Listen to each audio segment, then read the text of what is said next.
Protect your DNA. BioPQQ can promote formation of new mitochondria. Infowarsstore.com.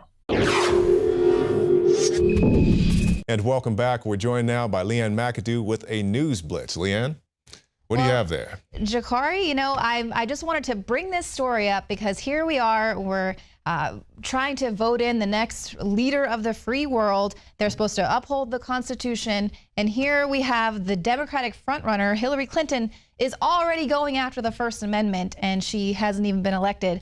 Clinton is going after the Laugh Factory comedians because they made a video making fun of her. Oh my goodness. Yes. Now making fun of a presidential candidate? Oh my good. I mean, so Saturday Night Live is going to be in trouble. Not Funny or Die, they're going to be fine because they're always pushing that leftist agenda. They'll be quite all right. So this is a video. It's a very short performance. It's like less than 3 minutes. It's posted on their website of the Laugh Factory. It's a renowned comedy club. So the Clinton campaign is trying to censor it. Besides demanding that the video be taken down, they've also demanded the personal contact information of the performers that appear in the recording. So the owner there of the Laugh Factory said, "I've never had a call like this, threatening to put me out of business if I don't cut the video." No, actually threatening to put the owner out of business. Yeah, take it down. And so let me just tell you the extent of this. So the video makes fun of Clinton's wardrobe, her age, sexual orientation, the Monica Lewinsky scandal, and the former First Lady's relationship with her famous husband, which is pretty much everything that we do here. And yeah, I mean, it's nothing unique because you talk about the late night guys, you talk about Saturday Night Live, all these talk show guys. It's nothing new to make fun of a presidential contender or anybody who's famous enough to make it in the news cycle. It's par for the course. And you'll recall that just a few weeks ago when the GOP debate, they were really upset with the way that the moderators were treating them. And then Obama comes out afterwards saying, oh, they can't handle the tough questions. They can't handle, they take things too seriously. So here we have, this is how the left does. It's like the pot calling the kettle black, basically. Obama has also lashed out again at Republicans over their offensive and hysterical rhetoric with the way that they're talking about not allowing Syrian refugees into the country.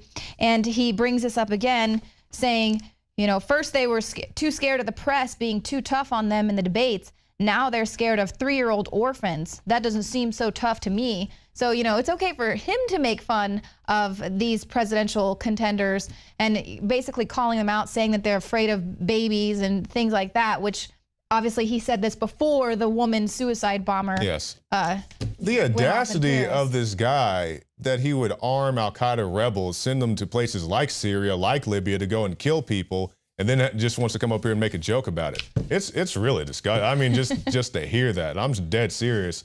I'm really disappointed that he would say something like that. Well, he doesn't just given his own track record. Oh, exactly. And he doesn't have to worry. He's not running anymore, so he's done. So now he can finally start speaking out, saying things, that he would never say in the past. And finally, the media is starting to shift to where they'll actually attack him, which is, they always do that whenever the outgoing president's there, when they don't have to worry about, getting the inside track there at the White House press corps. They can finally start making fun of the president and doing things like that, but not Hillary Clinton, because she's the incoming one. And if you make a comedic video, then by golly, it's going to be taken down.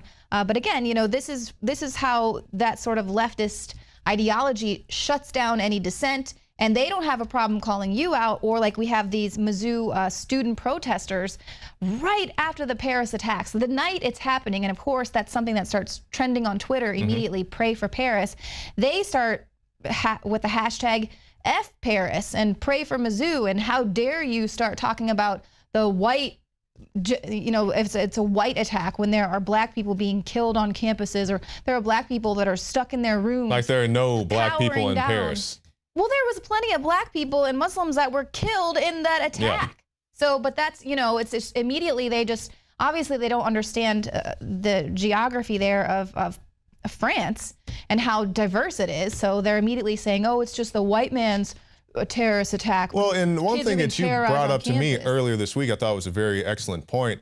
We had gone out there to talk to people, and before that, they said that it's pretty much a media blackout. We don't want to talk to anybody. If we come, we can get muscles to come and shove you out of the community and all this stuff. So right after saying we don't want media here, media turns the camera to focus on Paris. So, hey, hey, everybody come Hey. bring your cameras over here and focus on what we're doing. How And it's dare not you? saying, and it's not saying that the Mizzou or the racism issue isn't important. Yeah, of course we know there is racism in this country, but when you say get the hell out of here and people get the hell out of there, and now you're saying come in here and just focus on us, that's just childish, honestly. Well, and now there's this whole new thing that I'm seeing is the First Amendment or free speech the new all lives matter? So whenever you say, hey, I have the right to say this or whatever on campus, by saying, freedom of speech, you're basically saying all lives matter, which the Black Lives Matter movement takes to be as racist.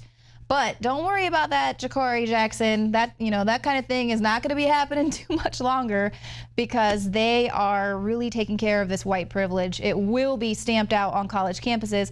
The University of Vermont is holding a privilege retreat for students who self-identify as white. So now it's not even, there's like no. Oh, so is it like reality. that one lady who's self-identified as black? Yeah, Right. okay. Or Sean King, who he's most likely white, one of these Black Lives Matter movement, but he self-identifies as black. And so here it is. There's no reality, no scientific, biological reality. It's just now how we all self-identify. So now they're having these. It's a 3-day retreat, so students can confront their white privilege. And it's only for students who self-identify as white. And some of the questions, tough questions, are going to be asked, like, what does it mean to be white? And how does whiteness impact you? And they're basically hoping that they will come to recognize and understand white privilege from an individual experience. So who are these self-loathing people who are like signing up for this retreat so that they can go and join these protests and then be segregated into another room because they're white, even though they're the allies of the Black Lives Matter movement? Mm-hmm. So it's like, hate yourself and then come and join our protest, and then we are now going to stamp out your privilege and let you know what a jerk you are because you just so happen to be born a certain skin color. It's just like this circular racism that's coming around. It's a very interesting thing, because we've been to many rallies, not just Black Lives Matter, but anything, abortion, whatever. And you see so many people there of every age, sex, race, whatever, even sexual orientation, and they can come together under a common cause to do something good. But when I see people, they purposely segregate, as you're pointing out here. We don't want you here. If you come here, you got to go stand over there in the corner. It's just completely ridiculous. Or they had last year, they busted out the rules for white protesters. I mean, and here you are at a protest, you're at a rally where free speech, the First Amendment, should rule, and they're basically telling white people specifically how they have to keep their mouth shut, not speak to the media, this and that, which I understand to a certain degree. You want to have the Black Lives movement be the front of the they're speaking with the media, but to tell people that they have to keep their hands down, they can't put their hands up when they're your allies, they're trying to be there in solidarity. And it's really changed a lot, because from the time I guess it really kicked up when we were in Ferguson. We were there, and there were white people, black people, and all that.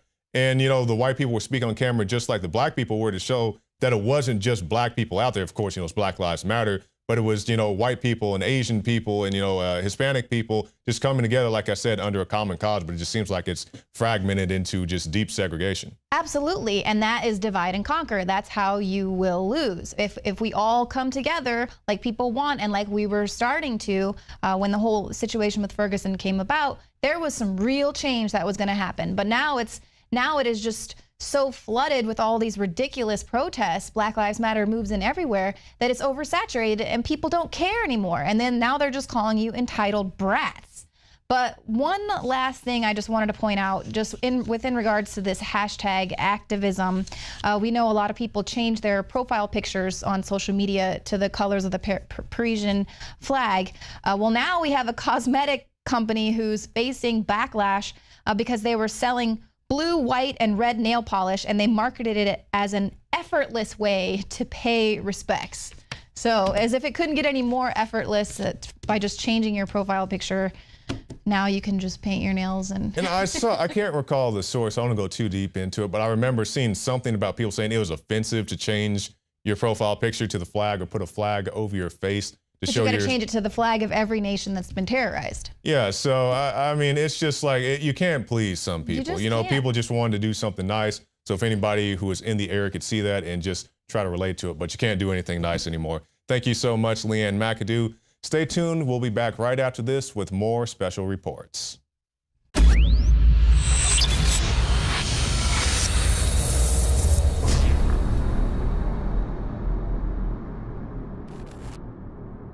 Knockout is back. If you want a product that has 10 known ingredients that naturally get your body to relax, your brain to relax, so you get deep, restful sleep, Knockout's it. Infowarslife.com. L-theanine, hops flower extract, lemon balm extract, valerian root extract, chamomile flower extract, L-tryptophan extract, melatonin, and more.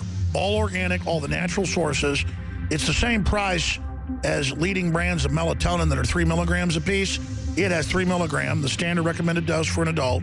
It's got the GABA, so it would probably cost $50 to take all this as separate pills. It's $19.95. You take 1 or 2 of these, and it just is really clean, restful sleep is what the reviews are. It's what I've experienced. And it just synergistically puts everything in there. Infowarslife.com. That's Infowarslife.com. Or call 888-253-3139. You are watching the Infowars Nightly News, which airs 7 p.m. Central at Infowarsnews.com. And your support is helping us defend liberty worldwide.